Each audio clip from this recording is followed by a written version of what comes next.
Bueno, en primer lugar, muy agradecido por la invitación. Me hubiese gustado estar en el público escuchando esto. Y está bien que está acá igual. Y en realidad me pidieron que hiciera unas preguntas. Y me gustaría comenzar esto haciendo dos preguntas, uno para cada uno de los expositores. La primera me gustaría comenzar para Monseñor Fernando Chomalí y señalar, a propósito de su libro, en la página 56, usted señala que la raíz de todos los males del mundo contemporáneo es de carácter antropológico, y no económico, no político, ni tampoco social. Y por lo tanto se trataría del olvido de Dios, de tratar de construir un mundo al margen de Dios. Y entonces es reemplazado este Dios, digamos, con ídolos como el dinero y el consumismo. Teniendo como marco de interpretación este diagnóstico general de referencia, mi pregunta, a la luz de lo que usted ha podido estudiar de Monseñor, del Papa Francisco, ¿es el capitalismo parte o la solución de la situación, de la compleja situación del problema, digamos, que tiene América Latina? Si en el fondo el capitalismo es parte de la solución o el problema de la situación económica y la situación general que tiene América Latina, y concretamente si el capitalismo es o no responsable de la situación crítica que viven algunos países latinoamericanos. Y una segunda pregunta para el doctor Kaiser. En varias oportunidades he escuchado a Monseñor Chomalí que dice en el fondo que el capitalismo es como una pista de atletismo, en que todos luchan por ser primero y se olvidan de los desvalidos, de aquellos que no pueden correr, como por ejemplo los niños por nacer, las personas de tercera edad, etc. Entonces, de algún modo compartiendo que el capitalismo es la mejor herramienta para el desarrollo, que incluso sus adversarios han acogido como instrumento, lo han acogido como instrumento de desarrollo. Y compartiendo buena parte de tu análisis, digamos, en el libro, en términos de que Francisco comete probablemente algunas omisiones en materia económica, la pregunta es cómo podemos humanizar el capitalismo, en el sentido de que es una herramienta eficaz, sin duda, pero es solo una herramienta, y las herramientas no son ni buenas ni malas, digamos, sino que lo bueno o lo malo es el uso que hacemos de las herramientas. Entonces, en ese sentido, quisiera partir por acá, digamos, si me pueden contestar estas preguntas. Bien. Bueno, la verdad que la pregunta que me hizo el profesor Colarte fue tan larga que se me olvidó, pero antes quisiera agradecer estar acá, encontrarme con Axel nuevamente, y la verdad que valoro este espacio, ¿no? Este espacio de encuentro, de diálogo, de buscar lo que nos interesa a todos, que es la verdad, vivir en un mundo mejor, etc. También aquí agradecieron al Arzobispado de Concepción, la verdad que no agradezcan nada porque le arrendamos este lugar a la Fundación para el Desarrollo, porque les quedó chico el lugar donde iban a hacerlo, como se inscribió tanta gente, así que nos solicitaron el lugar, así que usamos la técnica de la oferta y la demanda y lo hicimos. Y así que en ese sentido estamos, porque hay que limpiar, hay que pagarle bien a las personas que trabajan acá. Y en tercer lugar, me preocupa, digamos, esto que está pasando, porque hace un par de meses atrás presenté el libro aquí en Concepción y ya había mucha gente. Entonces, parece que me da mejor como escritor que como arzobispo, así que voy a tener que dedicarme a escribir más. Muy bien. Entonces, dada esta introducción, yo quisiera decir que, en primer lugar, los seres humanos somos muy complejos. Los seres humanos somos muy complejos, siempre lo hemos sido, y por lo tanto, hablar de una causa frente a un problema es siempre pobre. La verdad que no es una causa, son multicausas, multicausa. Entonces hay que ver qué es lo que pasa en el corazón del hombre para llegar a donde llegamos. Entonces, por eso que cuando el profesor Colarte planteaba si este es un tema antropológico, evidentemente que lo es, en el sentido que lo que está en causa es lo que significa ser un ser humano. Y desde ahí nosotros vamos a leer la realidad. Si alguien piensa que el ser humano es un conjunto de células, es muy distinto a alguien que piense que el ser humano es un hijo de Dios. Si alguien cree que después de la muerte no pasa nada, terminamos en la nada, nos convertimos en polvo, es muy distinto que alguien crea que después de la muerte hay otra vida, que seremos juzgados por nuestros actos, seremos juzgados por el amor. Y esas son las preguntas fundamentales y la pregunta es desde dónde uno se instala. ¿Ah? Y eso tiene mucho que ver con las historias personales. ¿Ah?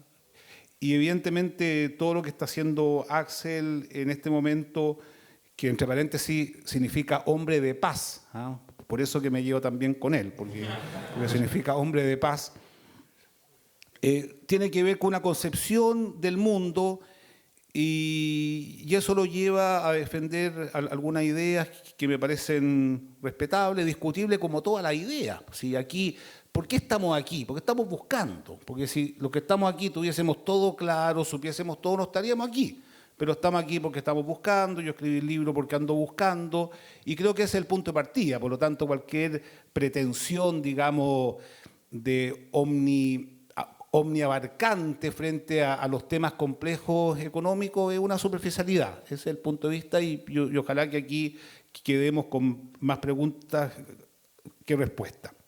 Y yo voy a partir con una frase que a mí me gusta mucho de Vicente Huidobro, un poeta chileno bastante olvidado pero muy notable, que él dice, a propósito de un poema de amor, él respecto de la mujer que él amaba, decía, porque al final estamos cosidos con la misma estrella, estamos cosidos a la misma estrella. Yo les recomiendo que lean ese poema que es muy lindo, el poema Altazor, el cántico segundo, dice, estamos cosidos a la misma estrella. Lo que trato de decir con eso es que tenemos vínculos los seres humanos muy profundos. Y esos vínculos muy profundos se traducen en que lo que le pasa a alguien me pasa a mí. Lo que yo hago tiene impacto en los demás. Todo lo que yo hago, todo lo que yo dejo de hacer. No es que vivamos en sociedad, somos seres sociales. Entonces, el Papa, digamos, que tiene una visión muy amplia de lo que pasa en la sociedad, lo que pasa en el mundo, él está en África, después está en Estados Unidos, después está en Chile, etcétera. Él plantea que no hemos olvidado eso. El otro se ha convertido en un extraño, el otro se ha convertido en alguien que molesta, por eso que habla de los descartados, y evidentemente que los modelos económicos que se han ido instalando, los modelos económicos que se han ido instalando, han ido generando esto. Lo último que quisiera decir, para darle la palabra a Axel, es que estrictamente hablando, el Papa Francisco no dice nada nuevo. Yo lo digo acá en el libro. O sea, nadie va a decir, oye, aquí hay una teoría teológica nueva. No. La verdad que la doctrina social de la Iglesia está desde la primera página de la Biblia, cuando nos dice que tenemos que trabajar, y eso ha seguido muy presente y agarró fuerza cuando aparecieron modelos que iban dejando personas de lado, tanto después de la Revolución Industrial como también el sistema marxista, comunista, y ese tema sigue vigente hoy día y la verdad que va a seguir hasta quién sabe cuánto. Más el mundo más privado, el Estado, qué vínculo tiene, etcétera, y esa es una ecuación que la verdad que no tiene solución. ¿Ah? Y tenemos que ir navegando, digamos, viendo las distintas circunstancias de tal manera que haya lo que todos queremos, porque también Axel lo quiere, que es la equidad, la justicia, la paz, y estamos todos en eso, digamos. ¿Ah? Eso es lo que quería responder. Bueno, en primer lugar, muchas gracias a todos por haber asistido, a la Fundación por organizar este evento extraordinario y por supuesto a Monseñor por estar dispuesto a dialogar con nosotros acá en su casa, básicamente. Aunque negociáramos la entrada, pero estamos muy contentos de poder contribuir a que se mantenga. Porque aunque ustedes no lo crean, yo soy una de las personas que piensa que la Iglesia Católica siempre ha sido un pilar fundamental en todo lo que es la civilización occidental y su deterioro la pérdida de su influencia tiene costos que no podemos prever incluso los que no somos católicos. Pero ¿por qué yo de alguna manera escribí este libro? Que venía hace tiempo siguiendo al Papa Francisco en varias de sus declaraciones y tengo muchos amigos católicos, eso es lo divertido, católicos y incluso muy vinculados a la Iglesia, que se sentían incómodos con varias de las cosas que decía. A mí no me cabe absolutamente ninguna duda de que el capitalismo y la vida material está muy lejos de poder ser la respuesta a los problemas más complejos de la existencia humana. O sea, eso no me cabe ninguna duda. Es más, yo estoy convencido de que existe una vía espiritual que si uno no satisface, y de hecho la ciencia lo está demostrando, de alguna manera la vida puede ser muy miserable por mucho que uno tenga mucha riqueza, ¿no? Eso es algo que los estudios de felicidad lo están demostrando claramente.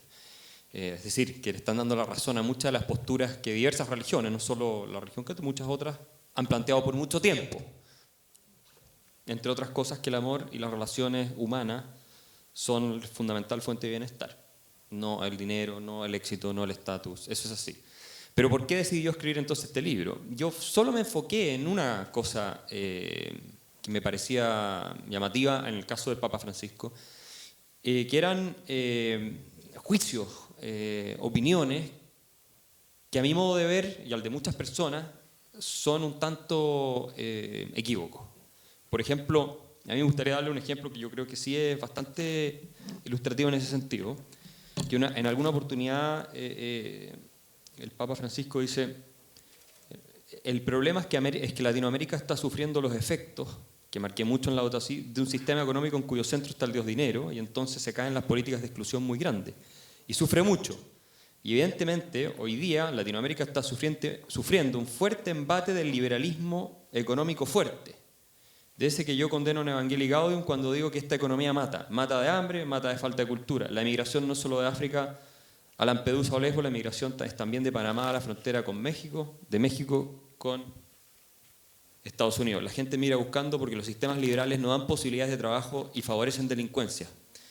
Esto lo dice el Papa Francisco. Entonces, cuando yo leo ese juicio, lo que me ocurre es que digo, no, esto no es así.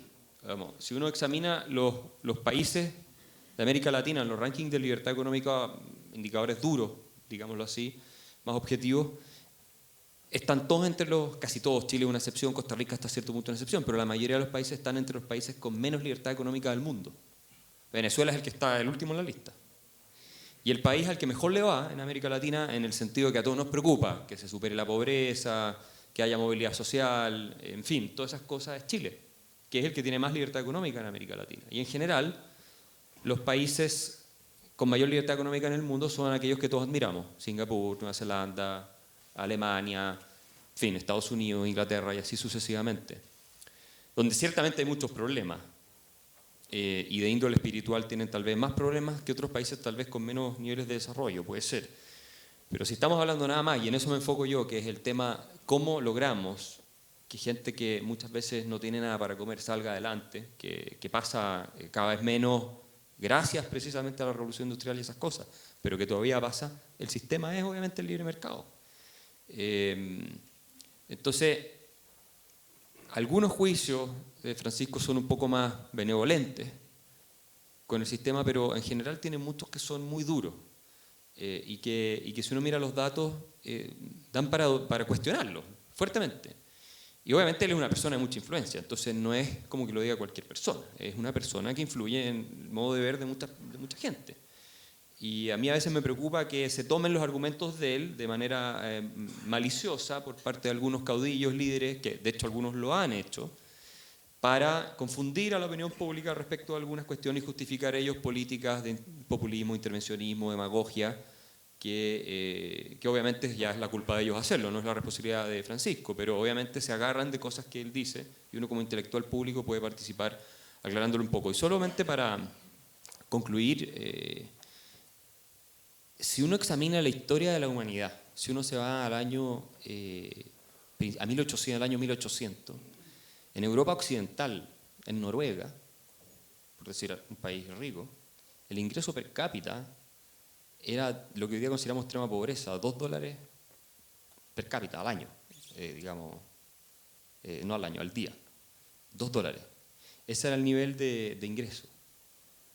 Y después de la revolución industrial, eso es Europa. Después de la revolución industrial, eso sube en los países más desarrollados, que eran países muy pobres, a lo que tenemos hoy, en que tienes países con ingresos per cápita de $30.000 por año y así.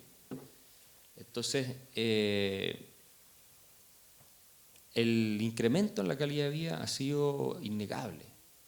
Fíjese usted que los chinos tenían en el año 1950 el mismo nivel de ingreso per cápita que tenían los europeos en el año 1500. O sea, los chinos en el año 1950 tenían en promedio el mismo ingreso per cápita que los que tenían los europeos en el año 1500. Porque no se habían subido al sistema de mercado. Y hoy día, obviamente hay 500 millones de personas que han dejado atrás la pobreza. Hoy día leí un artículo en la prensa, 300 y tantos millones de chinos ya viven en las costas y en otras ciudades con ingresos superiores a los $23.000. Son un país más rico que Chile, entre comillas. Porque sabemos que China es gigante y tiene mucha gente viviendo en los campos y todo. Entonces, yo digo que no es el único camino, no es lo único que importa, pero satisfacer la necesidad material inevitablemente pasa por un sistema de mercado. Y a veces me falta eso en el análisis de Francisco. Es muy duro y sí le encuentro la razón en muchas cosas que dice en términos del espíritu y de no dejarse llevar por falso idealismo o materialismo, más que idealismo o idealismo de lo material, pero sí en términos de análisis de la superación de las dificultades más grandes, creo que se queda corto.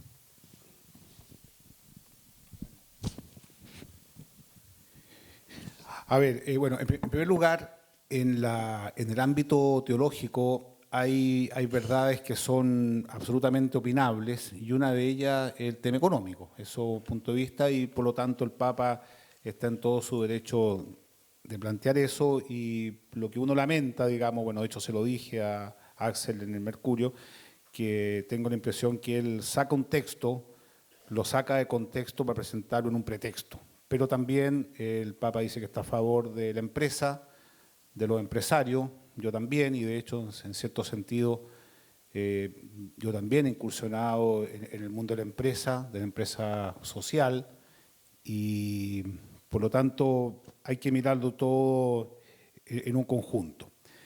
Después, respecto del ejemplo de Noruega, Escandinavia, que es interesante que lo que hizo surgir a esos países no fue el modelo económico, fueron otras cosas. Y son tres, básicamente. Y creo que es lo que tenemos que aprender nosotros en Chile. En primer lugar, una ética personal extraordinaria. Una ética de hacer bien las cosas, de descubrir cuál es la vocación que cada uno tiene y hacer bien las cosas. En segundo lugar, un proyecto común. Yo creo que el gran problema que tenemos en Chile, en mi opinión, que nos cuesta salir adelante, es que no tenemos un proyecto común. Y por eso que me parece tan relevante estos espacios, porque ese proyecto común hoy día no existe, cada uno trata de hacer lo que pueda y rascarse, como se dice vulgarmente, con las propias uñas.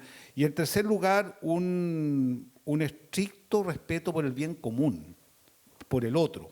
Cuando sean esas tres condiciones, una ética personal profunda, digamos, un proyecto común de país y un sentido, digamos, del respeto por el otro, los países salen adelante más que el modelo económico. Yo no tengo la cifra en este minuto, pero yo creo que en Noruega o en Escandinavia, el ejemplo que puso Axel, las tasas de evasión tributaria son mucho más inferiores o casi nulas de las que tenemos en Chile todavía. Los niveles de corrupción son muy, muy inferiores a los que tenemos en Chile, porque tiene que ver con una pregunta filosófica más profunda, que es la pregunta por qué significa el otro. Entonces, como Axel saca una frase, yo quisiera decirle que el Papa dice que el dinero es importante. Lo dice, ahí está. Yo lo cité, ¿tú lo citaste? Sí, dice que es el estiércol del diablo. No, pero yo te puedo dar otra... Lo tengo citado. Bueno, pero yo te puedo dar otra cita que dice otra cosa. Bueno, pero es que ahí está. Bueno, él dice que el dinero es necesario, y especialmente para quien no lo tiene. ¿Ah? Claro, el dinero es necesario para quien no lo tiene, y la forma de obtener el dinero es a través del trabajo. Y de hecho, uno de los puntos fundamentales de la doctrina social de la Iglesia es que es el trabajo en la clave de la cuestión social. El trabajo es la clave de la cuestión social. Si nosotros queremos mirar cómo está un país, tenemos que ver qué es lo que pasa en el trabajo.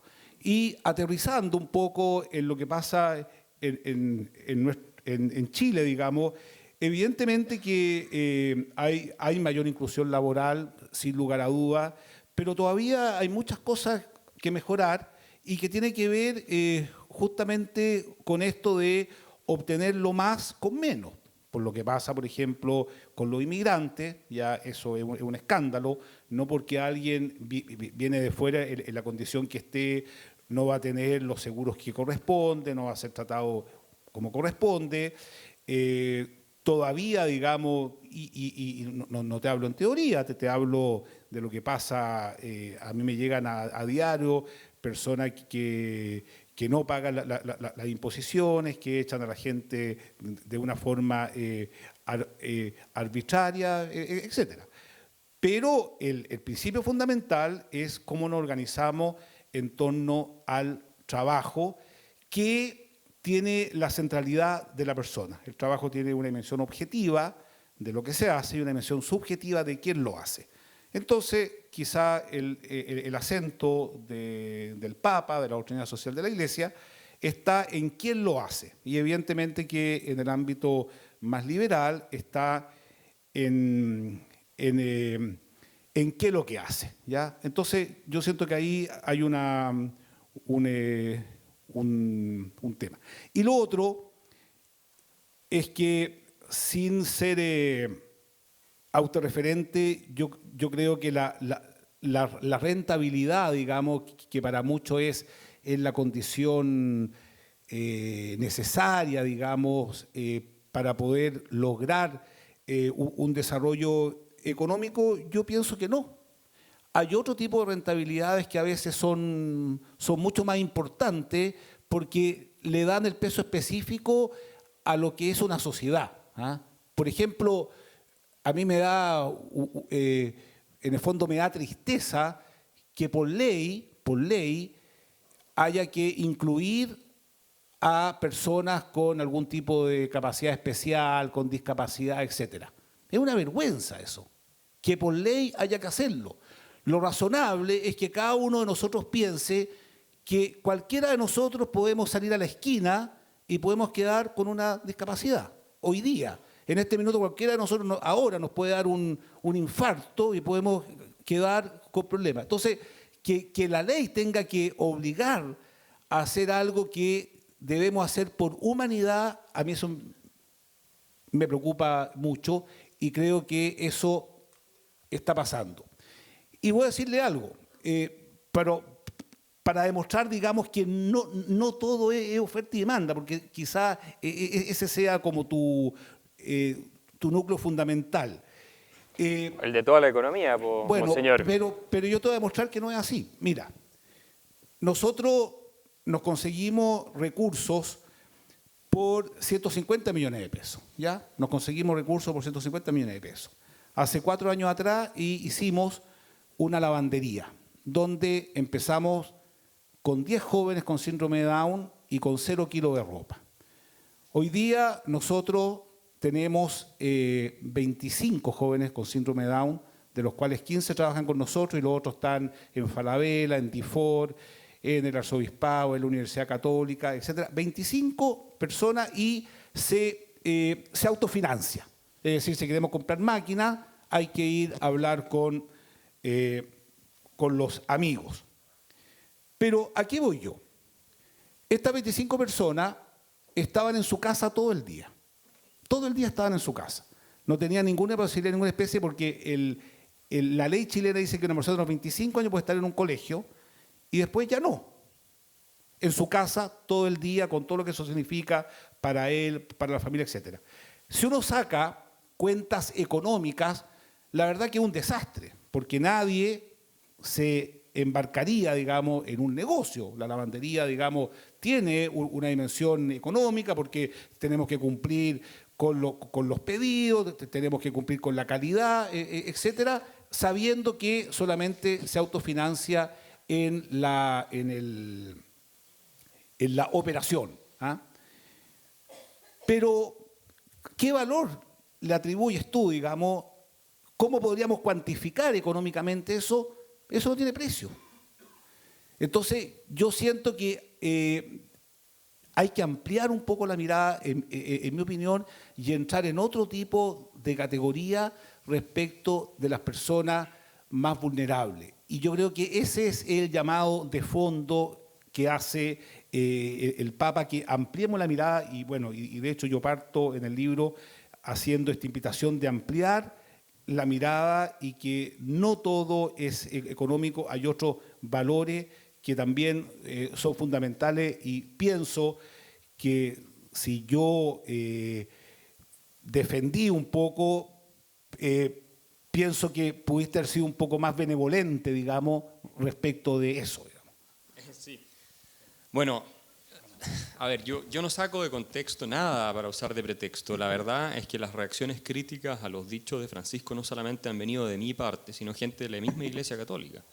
El padre Sirico, que es un sacerdote en Estados Unidos conocido por apoyar, digamos, a institutos y think tanks como la Fundación para el Progreso, entre otros, pero que es sacerdote católico, dice que el Papa Francisco no tiene idea de economía. Entonces, que por eso emite juicios como el que yo les leí. Y para que ustedes vean que el Papa en realidad habla de cosas que no tiene idea y está lamentablemente influido por doctrinas como el peronismo y visiones que son corporativistas, antimercado y reacias a reconocerle los méritos al capitalismo que tiene, tal vez más que algunos anteriores y tal vez menos que otros anteriores. Yo diría que más que todos los anteriores. Al menos algunos académicos en Estados Unidos, también católicos, dicen que es el Papa más duro que ha habido con el mercado. Yo lo tengo todo citado en el libro, si estas no son palabras mías.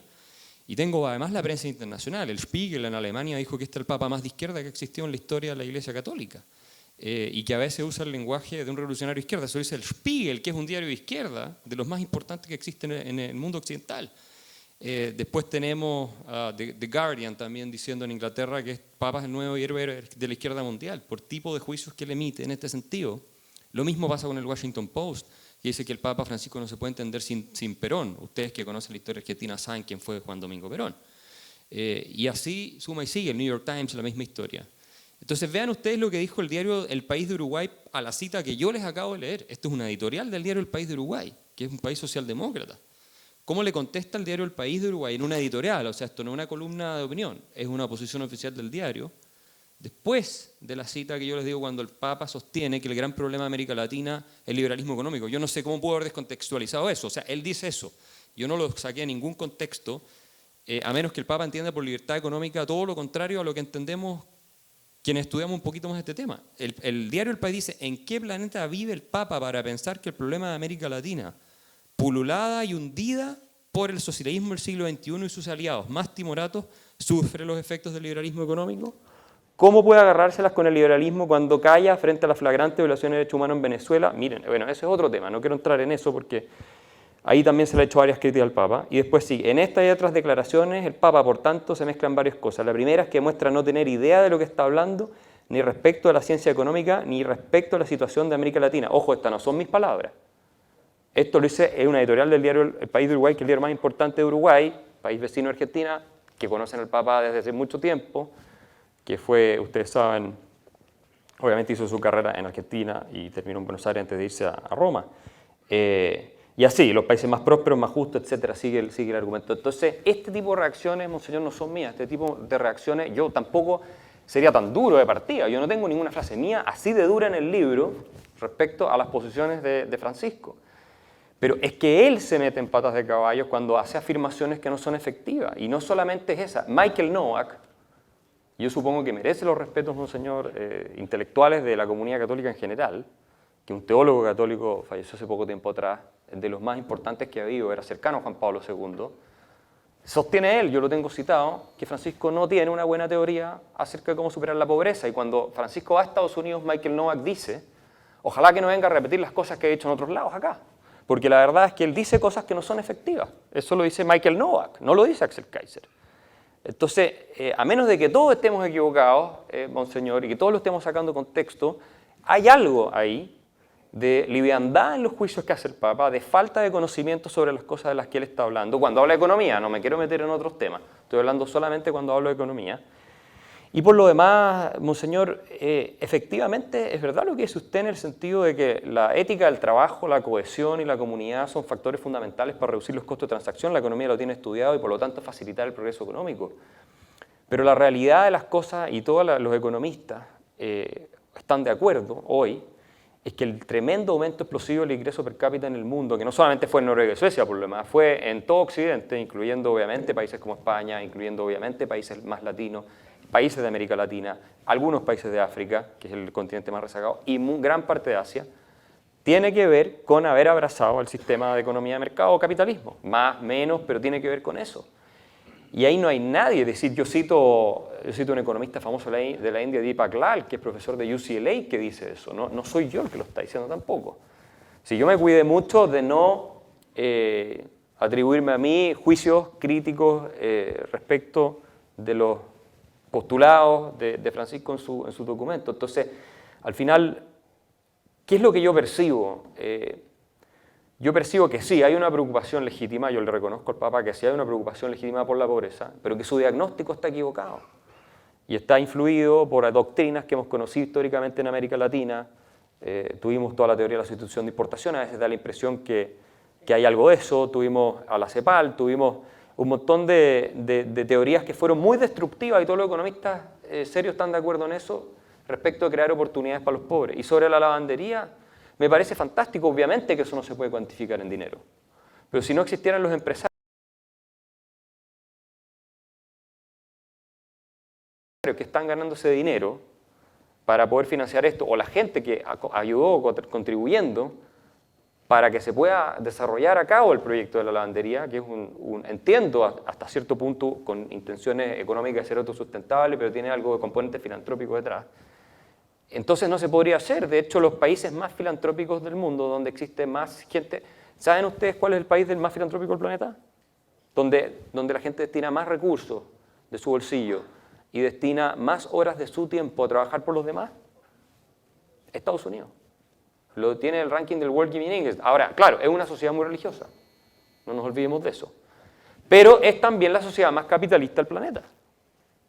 En términos de que a veces caen en el exceso, es cosa de ver los productos culturales, Hollywood y todo, que a uno le parecen casi de mal gusto, cómo se endiosa un poco todo este estilo de vida muy, digamos, ostentoso muchas veces, ¿no? Pero entonces no veo yo una relación entre que un país pueda ser muy capitalista, muy desarrollado y muy avanzado y que se pierda el espíritu de solidaridad. De hecho, Chile es el país con el sector terciario más desarrollado de América Latina. Nosotros los chilenos, a pesar de tener pésimas leyes de donación, porque Chile tiene muy mala ley de donaciones, o la podría mejorar bastante, somos bastante generosos en relación a otros contextos donde también hay menos recursos, además. Entonces, si no creas los recursos, ¿qué vas a donar? ¿Cómo sobrevives si nosotros estuviéramos viviendo en un país muy pobre? Si fuéramos Haití, que a propósito por eso la gente se viene a Chile, porque acá es el país más desarrollado. En Haití esto no pasa, y probablemente el proyecto sería más difícil de llevar a cabo porque no habría una comunidad a la cual acceder, y que yo celebro, por supuesto, y soy muy defensor de la filantropía, porque creo que genera más felicidad y es más genuina regalar el dinero que ganárselo. O sea, en eso estamos alineados, monseñor, no crea que estoy tan perdido. Pero es que es cierto, esto es una cosa espiritual que es muy profunda. Yo lo único que estoy hablando es de los mecanismos. ¿Cómo lo hacemos para que todos avancen y tengamos mejores oportunidades y ojalá haya poca pobreza o no exista la pobreza? Pero siempre puede haber la pobreza de espíritu, que es otro problema. Y ahí, de eso yo no me atrevo demasiado a hablar. Esa es la tarea de Monseñor. Esa es la tarea de la Iglesia, combatir la pobreza del espíritu. Yo de lo único que hablo es de un poco del tema más material, económico, que todos estamos de acuerdo que queremos un mínimo, ojalá que bajo el cual nadie caiga. Eso es todo. Respecto al otro desafío, que es mucho más difícil, es mucho más complejo, ahí están los grandes expertos, ahí está el Papa Francisco, ahí está la Iglesia y ahí están las otras religiones que pueden darnos las respuestas, porque obviamente un sistema como el capitalista, que está diseñado para crear recursos y que se funda, sí, en una serie de virtudes, porque hay que decirlo, es verdad lo que dice Monseñor, si es que no hay confianza, si es que la gente se está engañando todo el tiempo, todo el sistema tampoco funciona. O sea, requiere un tejido ético que lo sostenga, y eso es lo que Diri McCloskey argumentaba en muchos de sus libros. Bueno, ese sistema es el que yo estoy intentando de alguna manera explicar y aclarar malos entendidos o errores directamente como los que comete, lamentablemente, aunque de manera entendible tal vez, el mismo Papa Francisco, que reconoce, él mismo ha reconocido que tampoco es un experto en economía, entonces también hay que darle el beneficio de la duda en estas cosas. Dos cosas. Uno, la doctrina social de la Iglesia, que agarró su corpus, digamos, desde la Rerum Novarum y ahí en adelante, y especialmente con el Papa Juan Pablo II, que vivió, digamos, en carne propia el comunismo. Hay una incompatibilidad absolutamente entre una visión cristiana del mundo, entre una relación profunda de Dios creador y salvador con un materialismo ya sea teórico o práctico. Por lo tanto, no me parece justo, no me parece razonable que Axel hable, digamos, del Papa con una persona de izquierda. Lo que sí entiendo, digamos, es que Axel, en el fondo, digamos, asocia la izquierda a la búsqueda de la justicia social, etc. Pero la verdad que ese debiese ser un patrimonio de toda la humanidad. Debiese ser un patrimonio de todo ser humano, esta búsqueda sincera. Así que yo eso lo descarto, creo que es un juicio que habría que analizarlo con más fuerza, uno. En segundo lugar, a mí no me parece, o sea, y esto con todo el respeto del mundo, si para esto son estas tribunas, yo creo que hacer un juicio del Papa Francisco, viendo lo que dicen las editoriales, los diarios, las revistas, yo creo que no es llegar al corazón de su pensamiento. O sea, yo también podría agarrar editoriales, diarios, etcétera, para, en el fondo, avalar, digamos, lo que yo pienso. A mí me parecería que es mucho más razonable que diga, mira, yo pienso esto, no tienes para qué ir a Uruguay ni al Spiegel, etcétera. Pienso yo creo que detrás de lo que plantea el Papa hay una experiencia muy profunda de dolor, de injusticia, que él la ve en carne propia y por lo tanto lo muestra al mundo y efectivamente él dice, dice la verdad que todo lo que estoy diciendo acá podría ser distinto, o sea, él no tiene ninguna pretensión totalizante frente a un tema que todavía está por verse, porque yo también, por ejemplo, Japón podría ser un modelo, pero Japón tiene unos problemas sociales horrorosos, por ejemplo, la mayor tasa de suicidio de los jóvenes en Japón, entonces unos grandes niveles de eficiencia, etcétera, pero un país donde los jóvenes, si les va mal en un examen, se suicidan, es complicado, ¿ya? O bien los ancianos que están solos. De hecho, este tema que estamos conversando es grato, por así decirlo, pero sería bueno que un día, por ejemplo, nos juntáramos para conversar sobre los ancianos, los adultos mayores, que no hay que ir muy lejos para darse cuenta que están tremendamente solos. Entonces sería interesante ver si hay una relación entre el sistema económico y la soledad de los ancianos, ¿ya? Lo más probable es todo así que no, pero yo creo que sí. No sé. ¿Ya? Pero habría que verlo, o sea, habría que verlo, pero ancianos, digamos, que los abandonan, que los dejan, y es un tema, o sea, la economía es parte de la sociedad, pero no es todo el conjunto de la sociedad y por lo tanto no se puede mirar como algo en sí mismo. Y lo otro que quisiera decir, que hay que ser cuidadoso con las apreciaciones. Por ejemplo, Axel dice, mira, el Papa no ha dicho una palabra sobre Venezuela. Tú no sabes eso. Tú no sabes. No, yo no dije eso. Eso No. fue el diario del País de Uruguay. Bueno, pero el diario del País de Uruguay, pero a ver, el diario del País de Uruguay sabe las reuniones que tuvo el Papa, con quién las tuvo, o sea, quizá hay cientos de llamadas telefónicas, cientos de encuentros que no tienen por qué ser públicos. O sea, no sé si me explico, o sea, tú no puedes hacer una afirmación así porque no sabemos. O sea, lo que trato de decir, digamos, que no, él puede tener conversaciones a otro nivel, en el fondo, respecto de eso, y yo creo que habría que ser muy insensato, ¿ya?, viendo la situación que acontece allá, viendo cómo llegan los venezolanos aquí, no decir que algo nos están dando bien. Entonces, lanzar, digamos, porque una editorial dijo que prácticamente que el Papa está de acuerdo con la situación que vemos en Venezuela, a mí no me parece eso, pero tampoco lo quiero defender al Papa porque él se defiende solo. Pero vamos al tema económico, porque eso fue un poco lo que nos trajo acá. Yo la pregunta que quiero hacerte, digamos, aunque Rodrigo es el que debería hacerla, es, mira, el principio de solidaridad. ¿Cómo ves tú el principio de solidaridad? El principio de subsidiariedad, por ejemplo. Hasta le paso el micrófono para que se explaye.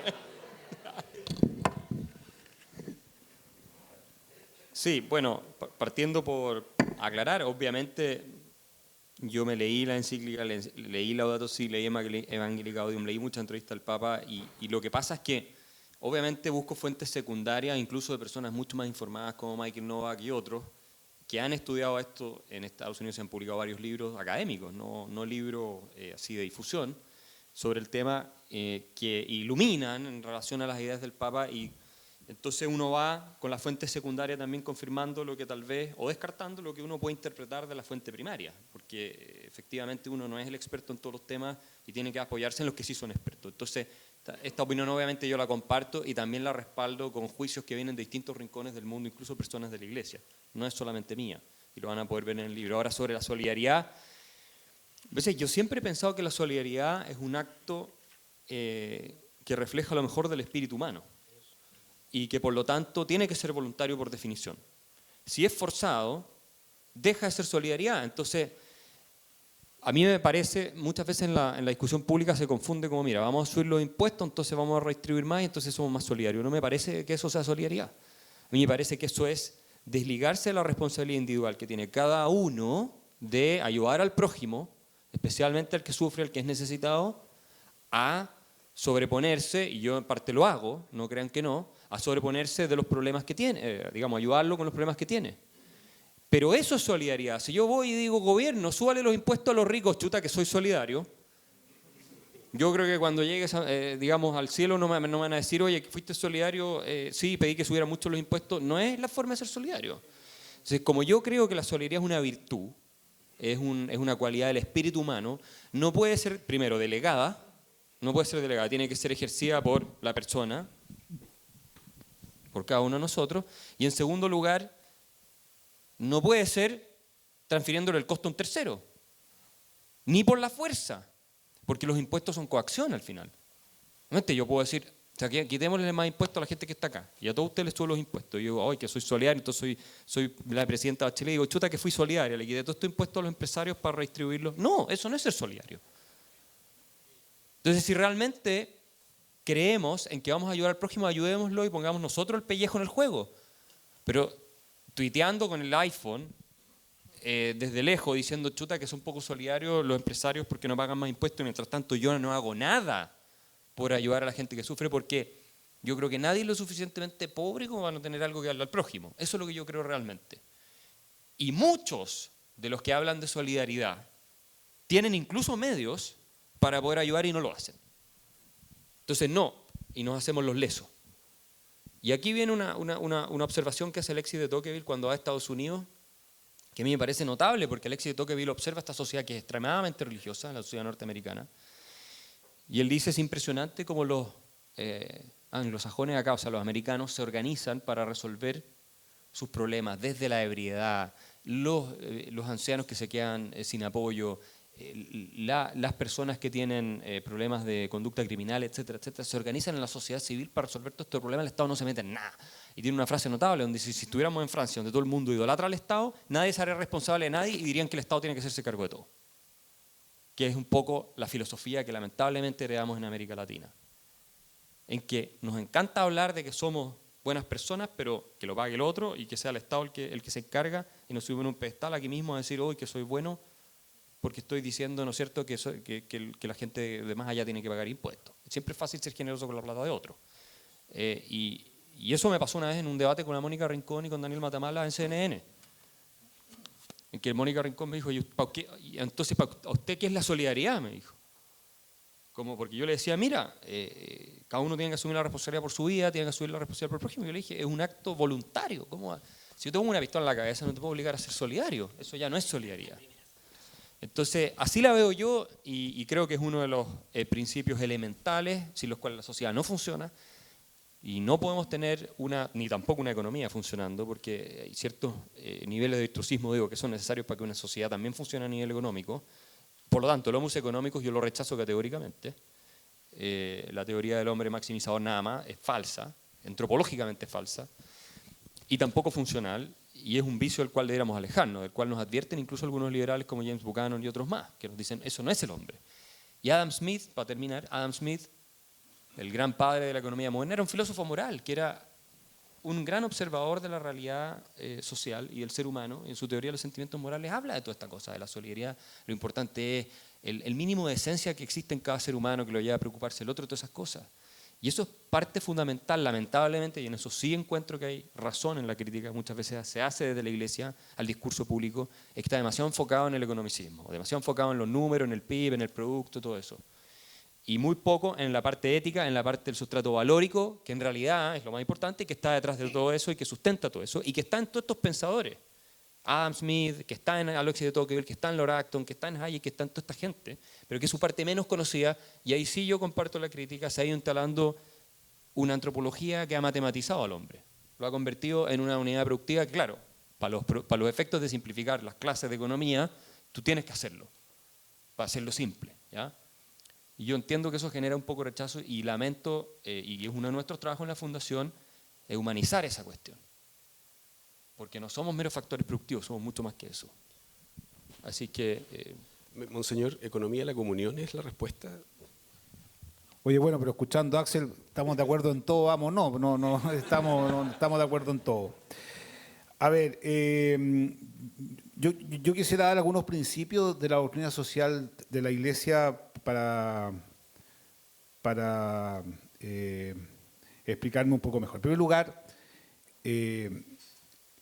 la Iglesia valora el emprendimiento, lo valora, y ojalá que todos sean emprendimientos, sean emprendedores, cree mucho en eso, cree en la propiedad privada, pero plantea algo que a mí me parece de toda justicia, que sobre la propiedad privada grava una hipoteca social. Evidentemente, cuando se escribió esto, el valor, o sea, la propiedad se entendía como la tierra, o sea, la propiedad era la tierra, pero evidentemente que ahí hubo una evolución, y hoy día la propiedad ya no es la tierra, ni siquiera es la industria, la propiedad es la inteligencia, esa es la propiedad. Y yo creo, y me parece muy razonable sostener que sobre el conocimiento grava una hipoteca social. Creo que eso lo tenemos que promover con mucha más fuerza, justamente porque mi vida tiene... se comprende respecto del otro. Hablando en teología pura, el hombre es la única criatura amada por sí misma que no encuentra la sublimidad de su vocación, sino que es la entrega sincera de sí mismo a los demás. La entrega sincera. Ahí el hombre se encuentra a sí mismo, ahí está su felicidad. Entonces, a mí me cuesta, por ejemplo, comprender, y sería un motivo de análisis, por qué, por ejemplo, en Chile ha habido un progreso notable en materia de educación superior. Impresionante. Si ustedes ven, por ejemplo, cuando yo entré a la universidad en el año 75, éramos 100.000 alumnos que estábamos en la universidad. Ya habían 6 universidades, eran muy pocos. Hoy día hay 1 millón. Pero yo me hago la pregunta que es cultural, es mucho más allá que económica. ¿Cómo se explica que de este 1 millón de alumnos en la educación superior, una cosa, esa es la gran revolución en Chile, esa es la gran revolución, ¿ah? Solamente 10.000 estudian carreras humanistas. O sea, ese es un problema. Yo no sé si tiene que ver directamente o no con el modelo económico, Pero esa es una pregunta de fondo. O sea, es muy difícil encontrar a alguien que quiere estudiar arte, por ejemplo, en Concepción, no hay una escuela de teatro. Y una universidad sin tal, lo primero que hace es tener una escuela de ingeniería, de derecho, de medicina. Esa es una pregunta de fondo. Tiene que ver con la cultura y la pregunta es si el modelo económico que se ha instalado en Chile promueve, digamos, mucho las carreras técnicas y en desmedro del mundo del arte. Por ejemplo, encontrar hoy día estudiantes de filosofía, de teología es muy difícil. Y la pregunta es si se sostiene una sociedad así, ¿ya? Entonces, es una pregunta que yo me hago. Bueno, pero la Iglesia cree en la propiedad privada, pero insiste que sobre ella grava una hipoteca social. Evidentemente que es crítica en el sentido de esta pista atlética en la cual va quedando gente atrás. Y también hay avaricia. Hay avaricia también. Y la avaricia hace mucho daño. De hecho, los signos de corrupción que hemos visto en Chile, que han sido horrorosos, no han provenido de los sectores más humildes de la sociedad. Ese es el drama de esto. Han provenido de personas que tenían, punto de vista económico, su vida asegurada, pero hay avaricia. Pero yo me pregunto, digamos, pero claro, sostener que la avaricia es por el sistema económico, yo creo que habría que estudiarlo. Pienso que no, pienso que es uno de las heridas del ser humano, digamos. Esto de anhelar más de lo que uno merece, lo que uno necesita. Esas son las preguntas que yo me hago. Entonces, y pienso que sería interesante estudiarla, digamos. Sí, solo un comentario sobre el tema del arte y la cultura.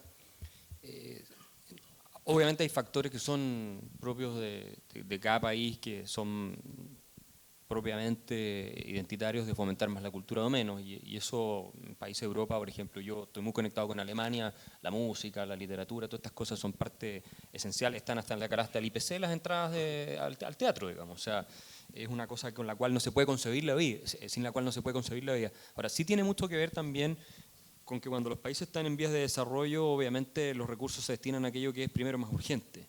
En la medida en que los países tienen un nivel de ingreso más alto, las personas empiezan a ver también el lujo de ir a la ópera, de ir al teatro, o sea, se crea una clase que adquiere un cierto gusto por esas cosas. O sea, que hay algo de eso también, ¿no? De la famosa pirámide de las necesidades de Maslow, entonces después empieza a haber un mercado para todas esas cosas. Cuando uno está peleando por el fin de mes, es difícil, y especialmente en países en desarrollo que no tienen esa tradición, que sí la tienen mucho más en Europa, es difícil que se desarrolle. Ahora, en Estados Unidos, por ejemplo, claro, hay masas muy grandes de gente que no van y no consumen cultura a pesar de poder hacerlo, pero hay otros grupos que sí. Yo estuve recién en Chicago y la vida cultural que hay ahí es impresionante. Igual ustedes los que han estado en Estados Unidos pueden verlo en las ciudades más grandes. Entonces, yo creo que eso con el tiempo va a irse desarrollando más y espero que, y ahí sí hay un problema, que al masificar, y el mercado por supuesto tiene problemas, y uno de ellos es que apela a los instintos más básicos muchas veces para vender las cosas. Es una realidad. Entonces, no necesariamente va a conducir a la elevación del espíritu en todos los casos, no. De hecho, muchas veces al revés. Y eso, a ver, eso es obvio.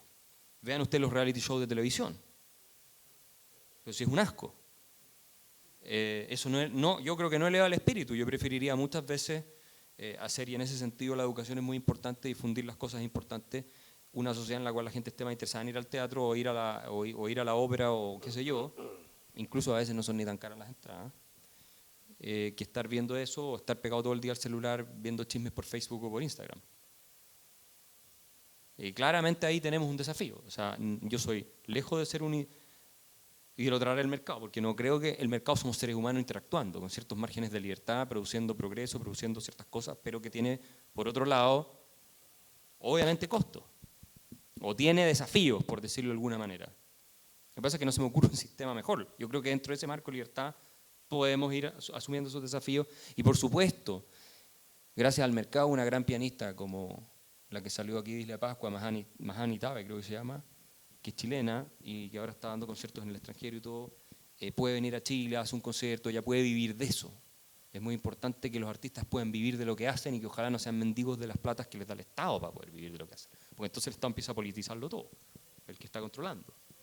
Y ahí sí necesita un mercado que tenga el poder adquisitivo y que además tenga la parte de la conciencia, porque hay que despertar la conciencia también de las cosas que elevan el espíritu. Y lamentablemente, yo en ese sentido soy un poco pesimista, creo que las redes sociales, por ejemplo, han hecho hasta ahora una contribución por un lado, pero mucho daño por otro lado, que han permitido y han llevado a una polarización de la sociedad y yo lo veo en Twitter, a una agresividad y a un vertedero de lo peor que puede tener, digamos, el espíritu humano ese en contra de gente que no necesariamente se merece lo que les pasa en las redes sociales. Entonces ahí hay desafíos que tenemos que atender. Oye, yo quiero hacer un comentario a propósito de lo que decía Axel, que hay un lenguaje también que lo tenemos que meditar y pensar y ver de qué manera entra, digamos, en la cultura. Cuando hablaba sobre la cultura, dice, bueno, las personas consumen cultura. A mí ese lenguaje no me parece. O sea, consumir cultura, ¿no? Y después cuando tú planteas que esta joven de Rapa Nui es lo que es gracias al mercado, no, eso no. Es gracias a su talento, que es muy distinto. O sea, tú dices, no, porque ella tiene esta posibilidad gracias al mercado. No, porque... pero alguien le paga la cuenta a fin de mes. Bueno, yo estoy de acuerdo, pero le apuesto que Steve Jobs, que es un genio en lo suyo, quizás no tenía ninguna habilidad para el piano. Y no, o sea, no es gracias al mercado, gracias a su talento, y encontró un espacio, digamos, donde se valoró ese talento, ¿ya? No, claro. Yo estoy de acuerdo que las cuentas hay que pagarlas a fin de mes. A propósito me acordé de una historia muy simpática. Sucede que estuve con un editorialista, todo esto del diario La República. Era un personaje, entonces estábamos en estas discusiones filosóficas, así ya. Entonces él dice, mira, yo no seré tan bruto el decir que el dinero hace la felicidad, jamás diría eso, pero calma los nervios, un poco, sí, pero yo sería cuidadoso, o sea, si se habla la cultura como un producto de consumo, evidentemente que es complicado porque hay espacios de gratuidad en la vida que son tremendamente importantes, y yo creo que el modelo actual en el que estamos viviendo no lo permite. O sea, ese lenguaje utilitarista, por así decirlo, a mí en lo personal me complica, ¿ya? Entonces, yo creo que los sistemas económicos tenemos que ir buscando. Ahora, yo he visto un cambio muy interesante en el mundo empresarial, porque lo que yo he percibido estos últimos años, que hay una conciencia mucho más grande del impacto social que tiene la empresa. Yo creo que eso es una cosa que hay que valorar, y creo que hay más conciencia también de que hay un problema serio con la justicia distributiva. Y de hecho, Benedicto XVI, le recomiendo que lean Caritas in Veritate, él se extiende mucho sobre el tema de la justicia. Y dice que actualmente hay una mayor o una mejor justicia conmutativa, ¿ya? Pero estamos muy en deuda con la justicia distributiva. Y creo que en Chile es lo que está pasando. O sea, todavía en Chile no hemos logrado niveles de equidad, y yo entiendo que los impuestos es una cosa, pero hay muchas otras. Por ejemplo, aquí hay en la tribuna un buen amigo, el presidente del sindicato de CAP. Ahí está, calladito, ¿cómo estás? Bueno, y yo creo que es interesante lo que están viviendo ellos. Es interesante lo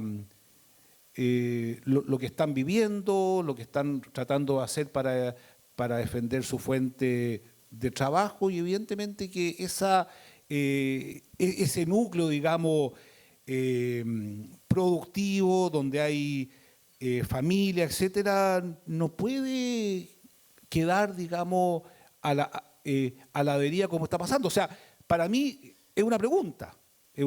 Bueno, estamos bien cerca de ello. Una empresa que hace 30 años atrás tenía 5.000 trabajadores, hoy día tiene 1.000, es una pregunta esa. Algo pasó, ¿no? Algo pasó. Entonces, yo siento que tenemos que ampliar la mirada en estos temas y sin lugar a dudas estos encuentros ayudan positivamente y cuando quiera volver podemos escribir otro libro, habría que ponerse de acuerdo sobre qué y nos juntamos a discutir. Bueno. Una de las preguntas, digamos, del público en este minuto, tengo dos, digamos, una que va para Axel, de Alexis, que dice, ¿crees que el factor sobre la crítica del Papa al capitalismo se debe a que tenga una cultura, se debe a la cultura latinoamericana, siendo que en Latinoamérica se debe fuertemente influenciada por el socialismo? Esa es la tesis de varias personas que han analizado las palabras de él. Bueno, él vive en Argentina, hay que entenderlo en el contexto cultural en el cual él crece. El peronismo fue muy influyente sobre él y su familia. Muchas personas argumentan eso y no sé si el socialismo como tal, por supuesto que yo tengo mis dudas, obviamente, aunque algunos piensan eso, pero sí el peronismo, que es una doctrina poco amigable con las ideas del libre mercado y básicamente con el capitalismo en general. Así es que pienso que, claro, las personas también se explican por su contexto, por su origen, por su desarrollo, por lo que les tocó vivir, por lo que les tocó ver, y hacen los análisis muchas veces a partir de ahí, o en general lo hacemos a partir de ahí. Entonces, no se puede descartar la trayectoria vital de alguien a la hora de explicar quién es esa persona y cómo ve el mundo y cómo entiende las cosas. Y hay algunas cosas que sí yo le reconozco a Francisco, por ejemplo, y se lo reconozco en el libro, algunas cosas también, que él sí fue crítico con el gobierno de los Kirchner cuando él les reprochaba que con todo lo que gastaban y todo no estaban realmente ayudando a los pobres. O sea, porque efectivamente la corrupción era tan desatada que él no, en ese sentido, y fue uno de los que se opuso a todo, de los que medió para resolver el problema de Cristina con el campo. No tomó el partido del gobierno, que acuérdense que Cristina trató de subir los aranceles al campo a niveles impresionantes, confiscatorios prácticamente, y eso significaba un tremendo golpe al aparato productivo argentino y se le paralizaron el país. Y en eso el mismo Francisco fue una persona que no se alineó con el gobierno sino más, de hecho lo criticaron por esa cuestión. Entonces también tiene esas cosas. Y él, bueno, que no vaya a ver a Macri, que lo reciba 20 minutos en el Vaticano, todas esas cosas, bueno, son las cosas que a muchos argentinos les molestan, pero Argentina también es una sociedad muy polarizada. Y el Papa ha sido hace mucho tiempo un actor relevante en la política, no sé si en la política directamente, pero sí indirectamente argentina. Es difícil, yo creo, ser una figura importante en Argentina sin meterte en política. Hasta los futbolistas terminan siendo, de alguna manera, figuras políticas. Entonces, yo creo que es imposible, claro, es imposible no entenderlo en ese contexto. Ok, para Monseñor, digamos, de Juan Luis Ivieta, Gonzalo Rojas, columnista del Mercurio, planteó hace unos pocos días que el avance del liberalismo sería responsable del aumento del consumo de drogas, de separaciones y las enfermedades de transmisión sexual. ¿Qué opina? ¿Es posible? ¿Es posible? ¿Es posible?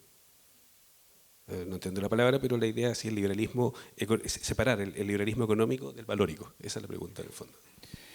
A ver, hay una trilogía que está muy mal avenida, especialmente en Occidente, que es la libertad, la verdad y el bien. Lamentablemente cada una va por su lado y eso nos ha traído muchos males. Yo creo que el drama del siglo XXI desde el punto de vista intelectual, y de hecho lo dijo Benedicto XVI, es que hay un gran escepticismo frente a la posibilidad de conocer la verdad, y hay un gran escepticismo respecto de que la verdad existe, de que las cosas son lo que son independiente de cómo yo las vea. hay una tendencia muy fuerte a la autonomía entendida como autorreferencialidad, en el sentido que el emerger de la subjetividad se convierte en el valor absoluto, en desmedro de verdades objetivas que están en la cosa, en el objeto, como dicen los latinos, en la res, ¿ya? Y eso, evidentemente, que ha traído muchos problemas, en el sentido que no se puede decir nada porque todo es cuestionable, y lo peor, en mi opinión, es que los parlamentos en general se han convertido en notarios de los gustos personales, justamente porque tampoco se han puesto de acuerdo sobre el tema antropológico, si hay verdades que son anteriores a uno. Por ejemplo, hoy día la dignidad del ser humano es anterior al Estado, es anterior a las ideas, a la ideología, es anterior a todo. Una dignidad que debe ser respetada absolutamente. En segundo lugar, el derecho a profesar una fe. Esas son, en el fondo, verdades anteriores a lo que uno pueda pensar o creer. Entonces, si entendemos el liberalismo en ese sentido, o sea, desarraigado de la verdad, evidentemente que es fuente de muchos males.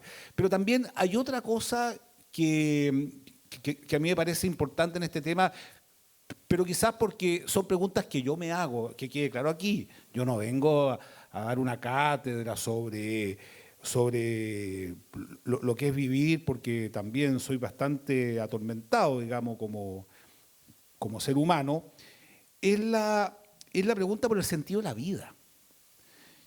Yo creo que el tema de la droga, el tema del alcohol, el tema de la promiscuidad sexual es una respuesta a la ausencia del sentido de la vida.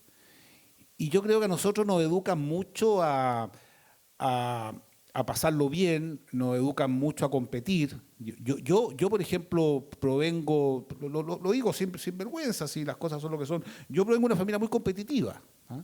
O sea, a mí me educaron, a competir de cabro chico, hasta que me di cuenta que no tenía ningún sentido y que era mucho mejor compartir. Y si tengo un minuto les puedo contar cómo me di cuenta.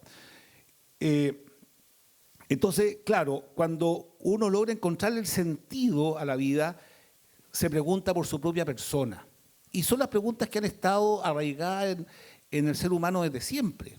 ¿Quién soy? ¿Para qué existo? ¿Qué sentido tiene mi vida? ¿Qué significa el otro para mí? ¿Qué es la realidad? ¿Qué pasa después de la muerte? Esos temas están vigentes hoy día y van a estar en el fondo muy vigentes. Entonces yo creo que hoy día, digamos, todas las políticas públicas tendiendo a limitar, digamos, el consumo de drogas, de alcohol. Bueno, yo les recomiendo, para que se den cuenta de lo que está pasando en Chile, que lean los informes del SENDA, dan ganas de llorar.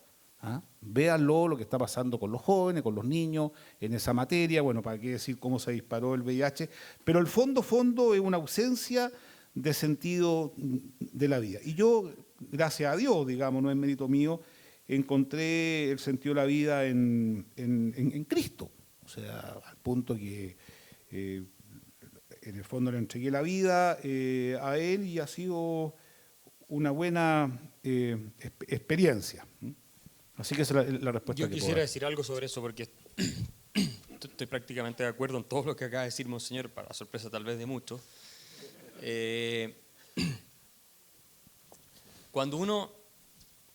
Yo no soy religioso, no soy católico ciertamente, y sin embargo he estado estudiando y reflexionando y leyendo muchas otras cosas científicas, y algunos psiquiatras o psicólogos famosos como Carl Jung y otros, que no dejan ninguna duda respecto de que existe una verdad en ciertas cosas. ¿Ah? Y no me refiero solamente a que las leyes de gravedad de la física.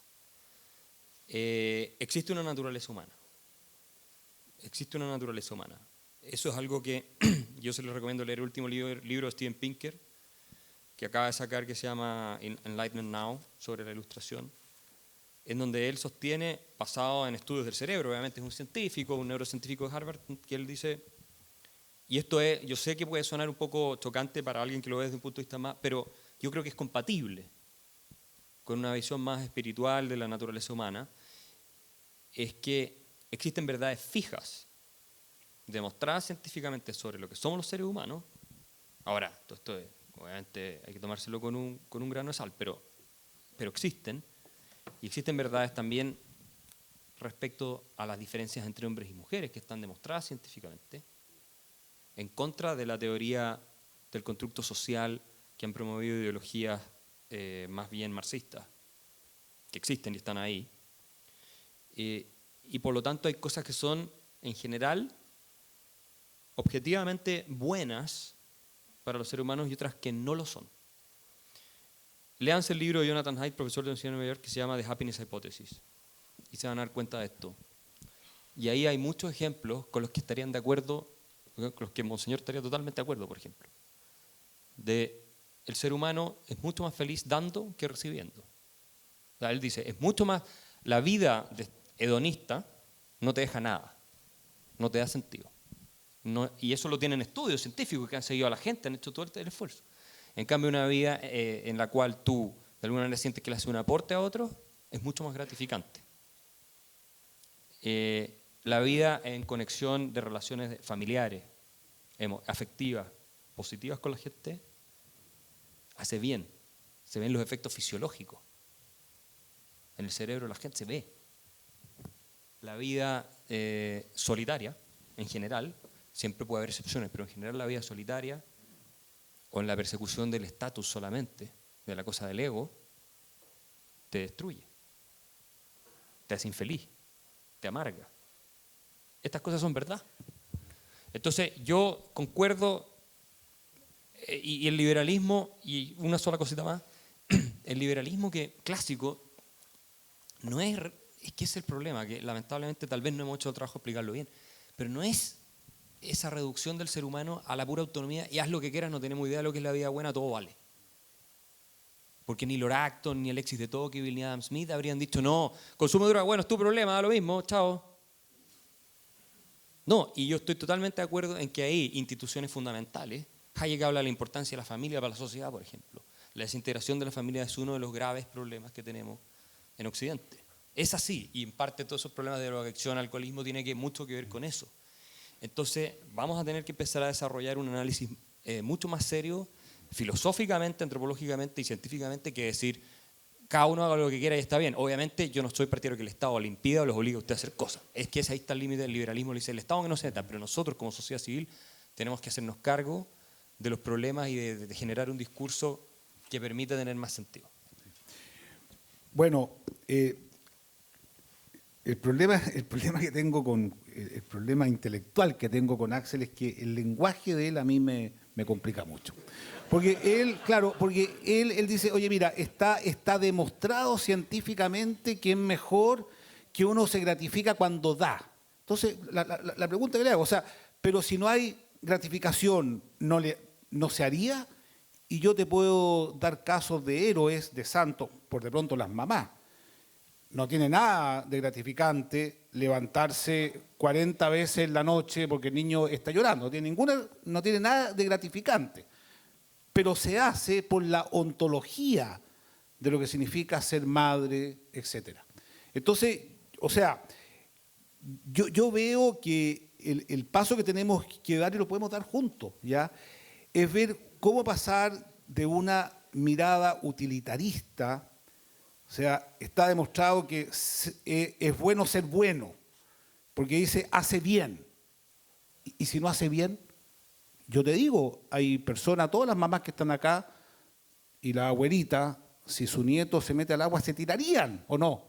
¿Sí o no? Todas. Y estarían dispuestas a morir, ¿o no? Entonces, pues si yo pienso, oye, no, entonces hay un tema. Yo creo que tenemos que pasar, en mi opinión, ponernos de acuerdo para seguir conversando de una ontología del ser humano, ¿ya? Y yo creo que uno no siempre hace las cosas porque hacen bien, porque me gratifican, sino que porque responden de mejor manera a la naturaleza del ser humano. Yo creo que ese es el punto, ¿ya? Y yo realmente quisiera, porque como la Fundación para el Progreso está muy vinculado a empresarios que realmente quieren participar y contribuir, cosa que me parece excelente. Empresario, entre paréntesis, que no sé si están tan de acuerdo contigo, ¿ah? Porque no, en serio, porque yo los veo súper altruistas. Oye, yo los veo súper altruistas, construyendo, no voy a dar nombre nada, pero construyendo una serie de cosas, pudiendo haber tenido el dinero en el banco, haberse metido en empresas productivas, entre paréntesis, lo digo nomás, pero creo que hay que pasar, digamos, de una mirada utilitarista a una mirada ontológica, la esencia de la persona humana. Y creo que en ese sentido los filósofos pueden hacer un gran aporte, pero lamentablemente son pocos, ¿ah? Pocos. Para concluir, Una sola cosa, lo para que concluir, pasa Axel, es que y la la- mirada es ontológica, Monse, lo que pasa es que el camino de acercarse es otro. Yo creo que la metodología de aproximación es otra para llegar a las mismas conclusiones. Yo creo que la naturaleza humana demanda todas esas cosas, pero es que eso... pero es que lo podemos medir. Ahora, lo que pasa es que hay un público muy grande, entre los que me incluyo, en que para llegar con este mensaje, tal vez por el paradigma que está instalado en la época, puede ser eso. Es más fácil a partir de este discurso que tiene... Este discurso, que yo no creo que sea utilitarista, aunque tiene un componente, porque uno diría, bueno, es el bien porque te va a hacer el bien a ti. Bueno, sí, puede ser. Pero hay una profundidad en el conocimiento. Por ejemplo, el libro de Jonathan Haidt, que yo citaba, el subtítulo es Encontrando la sabiduría, encontrando la verdad en la sabiduría antigua, y lo que hace es un repaso de los mensajes de los grandes filósofos y pensadores, y pasando por Jesucristo y toda la cuestión, para... Toda la cuestión, entre paréntesis. Ya. Sí. Toda la cuestión, Ya. la cuestión sobre el ser humano, ¿no es cierto?, para ilustrar que lo que se está descubriendo hoy día en términos científicos tiene antecedentes muy profundos en lo que ha sido la filosofía, la teología y No, el los conocimiento... pensamientos más profundos. El conocimiento converge, ¿no? Yo estoy de acuerdo con eso y no pueden haber dos verdades. O sea, lo que se muestra científicamente no puede ser, no se puede oponer a lo que se busca por la filosofía y la teología. En eso estoy de acuerdo. Para concluir, la última pregunta, a ambos, digamos, tú la parte respondiendo, es hoy día es más complejo, más simple combinar o ser católico y liberal. ¿Es posible esa combinación hoy día? Yo creo que sí, y de hecho hay muchos católicos liberales. Ahora depende cómo uno define el liberalismo. De nuevo entramos en una discusión de conceptos, pero efectivamente el principio de subsidiariedad del Estado, ha habido grandes católicos muy liberales. Michael Novak es uno de ellos. Michael Novak escribió este libro, El espíritu del capitalismo democrático, y era un teólogo católico y una persona cercana a Juan Pablo II, y que toda su vida intentó explicar, como lo hace Gabriel Zanotti en Argentina, la compatibilidad entre el sistema libertad individual, que eso es el sistema de mercado, libertad individual para tomar decisiones de transacción, ¿verdad? De emprendimiento, de transacción, de compra, de venta, pero básicamente también de autorización personal a través del trabajo, que puede ser como emprendedor o puede ser como trabajador. Entonces, claro, uno, y ahí tiene razón, señor, tal vez el lenguaje a veces suena un poco como si estuviéramos hablando de algoritmos, pero no, estamos hablando de seres humanos. Y por lo tanto, en ese sentido a mí no me cabe ninguna duda.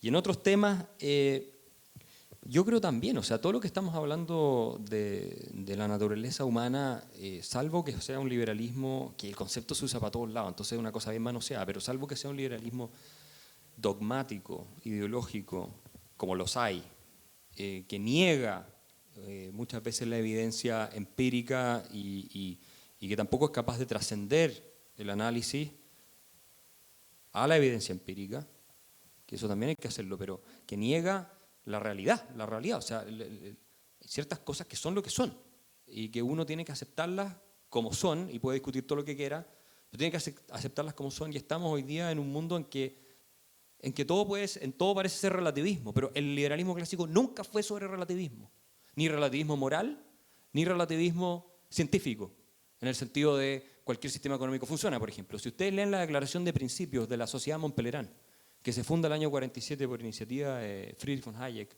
donde van Milton Friedman, donde va Karl Popper y toda esta gente, dice, esto es la época en que el nazismo venía, el fascismo estaba de moda, el comunismo estaba de moda, dice, estamos sufriendo los embates de un nuevo relativismo. O sea, el relativismo no es compatible con la sociedad libre. Porque el relativismo moral lo que indica es todo vale, po. Entonces, ¿cuál es el criterio objetivo para determinar y para juzgar que un sistema totalitario, por ejemplo, es peor que un sistema democrático? Si todo es relativo, po. Y todo vale lo mismo. Y hablando de la belleza y el bien también, todo lo mismo, que es lo que hoy día vemos con el discurso posmoderno en las obras de arte, y entonces cualquiera es artista. Entonces, la cloaca que puso Duchamp en uno de los museos, o el water que puso un urinario en realidad, diciendo que en realidad el arte es cualquier cosa que la galería diga que es arte. No, es que no es así. Y si caemos en ese relativismo, caemos en la deconstrucción de los valores que permiten la existencia de la sociedad libre, donde los individuos seamos dignos. Y por lo tanto, los católicos que no creen en el relativismo, porque obviamente creen que hay ciertas verdades morales, objetivas y todo, desde ese punto de vista pueden ser cercanos, al menos, a una visión liberal, porque yo no me imagino a ninguno de los pensadores del liberalismo clásico entrando a un museo, y esto es sintomático de todo el resto, entrando a un museo y encontrando que el urinario que puso Duchamp es igual de arte que, no sé, de la Mona Lisa de Leonardo da Vinci. O sea, jamás habría habido una degradación del discurso a ese nivel de que cualquier cosa puede ser linda, cualquiera puede ser un artista, cualquier cosa eleva al espíritu, o no existe la elevación del espíritu porque el espíritu no existe tampoco, que esa es la otra parte de este discurso. Entonces, me da la impresión de que si acercamos al liberalismo clásico y lo entendemos como realmente es en su configuración original, perfectamente. Bueno, yo la respuesta la voy a dar con una cita del Concilio Vaticano II que creo que resume muy bien el valor que le atribuye la Iglesia a la libertad entendida con ese vínculo con la verdad y el bien. La libertad, dice, es el signo eminente de la dignidad del ser humano, y creo que nuestra educación tiene que ir en la línea de hacernos personas auténticamente libres, de tener capacidad de decidir según el bien y la verdad. Y la otra frase, la otra enseñanza que me parece muy notable porque apela a la responsabilidad personal, cuando se postula que no hay nada más personal que el mérito y la culpa, ¿no? Ese espacio único donde tú estás a solas con tu conciencia, con Dios, la conciencia definida como el santuario, donde tú estás a solas con Dios, donde tú decides qué haces y por supuesto te hace responsable de ello. Y por supuesto que en el contexto de la gracia divina que siempre sale a nuestro encuentro. Bueno, yo ya un poco tarde quiero agradecer, la verdad que siempre es un gusto encontrarnos con Axel, y yo les pediría que a todos que sigamos fomentando estos debates. Yo creo que nos hace mucha falta ser capaz de decirnos las cosas con verdad, con franqueza, con respeto, en lo que nos interesa, que es la búsqueda del bien común, que es lo que nos anima a todos, ¿eh? Poder salir a la calle tranquilos. Creo que eso tiene que ver con el bien común y surge de estos encuentros. Muchas gracias. Yo me sumo también.